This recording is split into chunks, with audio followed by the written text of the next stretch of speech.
Imagine a moment in U.S. history when the Spanish halted their march north, and the French abandoned their westward expansion, leaving Louisiana behind. They didn't stop by chance. They ran into the Comanches. Originally part of the Shoshone tribe, the Comanches were hunters and gatherers in the Great Basin region. Until the late 17th century, that was their way of life. But everything changed when they got horses. In no time, they took over the plains and put a stop to European expansion, and later, American expansion. For about 40 years, their presence kept the U.S. government from fully controlling Texas and the surrounding areas. The power of the Comanches shaped the pace of colonization and altered the course of American expansion, proving how a determined group could rewrite the plans of great nations. When the Comanches decided to leave the mountains they shared with the Shoshone and move into the vast plains of eastern Colorado and western Kansas, they set the stage for a major transformation. It wasn't just about changing locations, it was about redefining their strategies and way of life. As they reached the Great Plains, they pushed south and found exactly what they needed: a favorable climate, massive buffalo herds, and plenty of wild Mustang horses. In this new land, they wasted no time adapting. They quickly started trading weapons and ammunition with the French and built strong trade partnerships with the Wichita tribe along the Red River. But despite these alliances, they faced constant threats from northern and eastern groups like the Blackfoot and the Crow, who had more advanced weaponry. Even so, their mastery of horseback riding and deep knowledge of the land gave the Comanches a major advantage. That's how they took control of a vast territory that became known as Comancheria. But it was more than just land. It was a symbol of their strength and independence, securing their place in the history of the region. Have you ever wondered where the name Comanche comes from? It's actually from a word in the Ute language that means enemy, or one who always wants to fight me. But among themselves, they called themselves Nemina, which means the people. Comanche society was organized into small family groups, each with its own independence.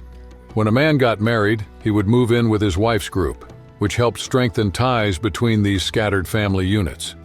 In everyday life, the buffalo played a crucial role. It wasn't just a source of food. It provided leather for clothing, materials for shelters, and even held cultural significance. But the real game changer for the Comanches was the horse. With it, they could follow buffalo herds more easily, hunt more effectively, and gain an upper hand in conflicts. Throughout Comanche history, the horse was more than just a way to get around. It was the backbone of their culture. From an early age, Comanche children learned to ride and developed riding techniques that impressed other tribes. Their deep connection with horses gave them a major advantage in trade, as horses were highly valuable and symbolized both prestige and wealth. Politically, the Comanches had an egalitarian system. Each group selected different leaders for times of peace and times of war. However, the most influential figure was the civil chief, chosen by consensus. This structure reflected their collective decision-making process. In the early 18th century, the Comanches settled in Texas, leading to clashes with tribes already in the area, such as the Apaches. These conflicts ultimately ended in Comanche victories, forcing the Apaches to migrate south. Around 1758, nearly 2,000 Comanches, along with allied groups, destroyed a Spanish mission on the San Saba River. The mission had been built to serve the Apaches, but the attack resulted in the deaths of 8 people, including 2 priests, and demonstrated the military strength of the Comanches. The Spanish responded the following year, led by Colonel Diego Ortiz Parilla, but they were defeated at the Red River in 1759. These battles cemented the Comanches' reputation as fierce warriors and undisputed masters of the vast southwestern plains. After many battles, the Spanish decided to take a more diplomatic approach, offering peace treaties to try and contain the tribes that still posed a threat, especially the Apaches. Some agreements worked for a while, but others failed, keeping tensions high in the region. In 1785, Spain's peace efforts reached Comancheria itself. The Spanish brought gifts and made promises, hoping to establish a truce. At the time, it was estimated that the Comanche population ranged between 20,000 and 40,000 people. But as Spanish power started to weaken in the early 19th century, they couldn't keep their promises, reigniting conflict. The Comanches resumed their raids, attacking Spanish settlements to take horses and other resources. Everything they seized was traded with American merchants entering Texas, eager to buy valuable horses and goods.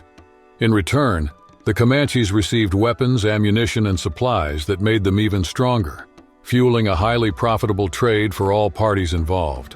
In 1821, Mexico gained independence, but this political shift had little impact on life in Comancheria. The same tensions remained, as the new Mexican government also struggled to honor agreements or control the ongoing raids, continuing a dynamic that had been in place for decades. The Mexican government, trying to contain the Comanches, invited tribes like the Shawnees and Cherokees to fight against them. At the same time, the colonization law of 1824 opened Texas to foreign settlers, attracting more and more American immigrants. At first, these groups engaged in trade with the Comanches, but that cooperation didn't last. The new settlers began occupying lands the Comanches relied on for survival, and tensions escalated. When Texas declared independence in 1836, it faced a region still dominated by the Comanches and their allies, who maintained strong control over the vast plains. Their constant presence led to frequent raids on frontier settlements. In one of these attacks, a 9-year-old girl was taken and raised entirely within Comanche culture. Years later, it was revealed that she had become the mother of Quanah Parker, who would go on to become one of the most legendary Comanche chiefs. When Sam Houston took office as the first president of the newly formed Republic of Texas, he believed that maintaining dialogue with indigenous tribes was the best way to ensure stability in the region. In his negotiations with the Comanches, he pushed for clearly defined borders, convinced that a formal agreement would help prevent future conflicts. However, Houston's idea faced strong opposition in the Texas Congress, which refused to establish official boundaries between Texas and Comancheria. Without the necessary political backing, his peace policy was set aside. When Mirabeau B. Lamar took power, he adopted a much more aggressive approach, abandoning diplomacy in favor of military action against the Comanches. This shift led to a turning point, the Council House fight in 1840 in San Antonio. What was supposed to be a peaceful meeting quickly spiraled out of control when Texas authorities tried to arrest Comanche leaders who had come to negotiate. The result was a bloody fight that left 35 Comanches dead, including several chiefs, while another 30, mostly women and children, were taken prisoner. 7 Texans were killed, and 8 others were wounded. The consequences were immediate. In retaliation, the Comanches launched a massive raid just a few months later. This event marked one of the most tense and violent periods in the history of the region's conflicts, showing how political and military decisions could rapidly escalate the cycle of violence on the Texas frontier. In the 19th century, under the leadership of Buffalo Hump, around 500 Comanche warriors moved south through Texas. Along the way, they raided Victoria and Linville, killing 25 people and destroying buildings. As they made their way back north, they encountered the Texas Rangers at Plum Creek, where a battle broke out. The Rangers had the upper hand, losing 11 men. Though the exact number of Comanche casualties remains unknown, only 12 bodies were recovered. A few months later, in October, Texas forces launched a surprise attack on a Comanche camp near what is now the city of Colorado, Texas. The assault pushed the Comanches beyond the Red River, but it wasn't an easy victory. Both sides paid a heavy price in a conflict that continued to shape the frontier. During this period of uncertainty, Sam Houston returned to the presidency and tried once again to restore his peace policy with native tribes. Despite his efforts, a lasting reconciliation never materialized, leaving tensions unresolved and shaping the region's history for years to come.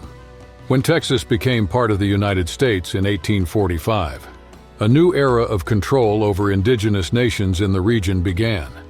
In 1854, in an attempt to ease tensions between settlers and native peoples, the government established 2 Indian reservations in Texas. Around 350 Comanches, already struggling due to conflicts, disease, and the drastic decline of buffalo on the plains, were relocated to these territories. Meanwhile, other Comanche groups continued moving freely. During the Civil War, with border security weakened, attacks on settler-occupied areas increased. After the war, the U.S. government reinstated stronger defenses and resumed negotiations with native tribes. These treaties were meant to expand colonial settlements while pushing native peoples onto reservations. It was in this context that the Treaty of Medicine Lodge Creek was signed in 1867. This agreement set aside a large area in the southwestern Indian Territory for the Comanches, Kiowas, and Kiowa Apaches. The designated land lay between the Ouachita and Red Rivers, creating a space where these tribes were expected to live under government supervision, while settlers continued to expand into the surrounding lands. In the second half of the 19th century, U.S. policies toward indigenous tribes were going through major changes. Fearing the loss of their traditions, the Comanches sought strong leaders to guide their resistance. One of those leaders was White Eagle, a young shaman who, in the spring of 1874, gathered his people and vowed to fight against white settlers. By his side was Quanah Parker, an influential war chief who encouraged warriors to defend their culture. The Comanches joined forces with the Kiowa and Cheyenne, forming an alliance to attack buffalo hunters at an abandoned outpost in Adobe Walls, Hutchinson County. These hunters were slaughtering buffalo for their hides, which were selling for high prices, putting even more pressure on native tribes. Despite outnumbering their enemies, the Comanches and their allies faced unexpected challenges. The buffalo hunters, well protected behind the thick walls of the outpost and armed with long-range rifles, managed to hold their ground and repel the attack. This battle proved the Comanches' determination to defend their way of life, but it also exposed the disadvantages they faced against advanced weaponry and fortified positions. The fight at Adobe Walls became a defining moment in indigenous resistance, leaving a lasting mark on history and influencing U.S. policies toward native tribes in the years to come. The defeat at Adobe Walls shook the belief among native tribes that they could resist the advances of the U.S. government. Later that same year, authorities launched the Red River War, a military campaign aimed at subduing the tribes and forcing them onto reservations. This marked a harsh new phase of efforts to strip indigenous people of their autonomy and traditions. In a surprise attack led by Colonel Ronald S. McKenzie at Palo Duro Canyon, a Comanche camp was raided, and most of their horses were slaughtered. Although few Comanches lost their lives in the battle, the lack of resources made it nearly impossible to survive the brutal winter on the plains. With no other options, the Comanches were forced to accept life on reservations. Quanah Parker and his group were the last to remain free on the Texas plains. They held out for nearly a year before finally surrendering, marking the end of an era, a time when the Comanches lived by their own rules and preserved their culture on the open land. Imagine a nation that was once large and powerful, but by 1875 had been reduced to just 1,600 people.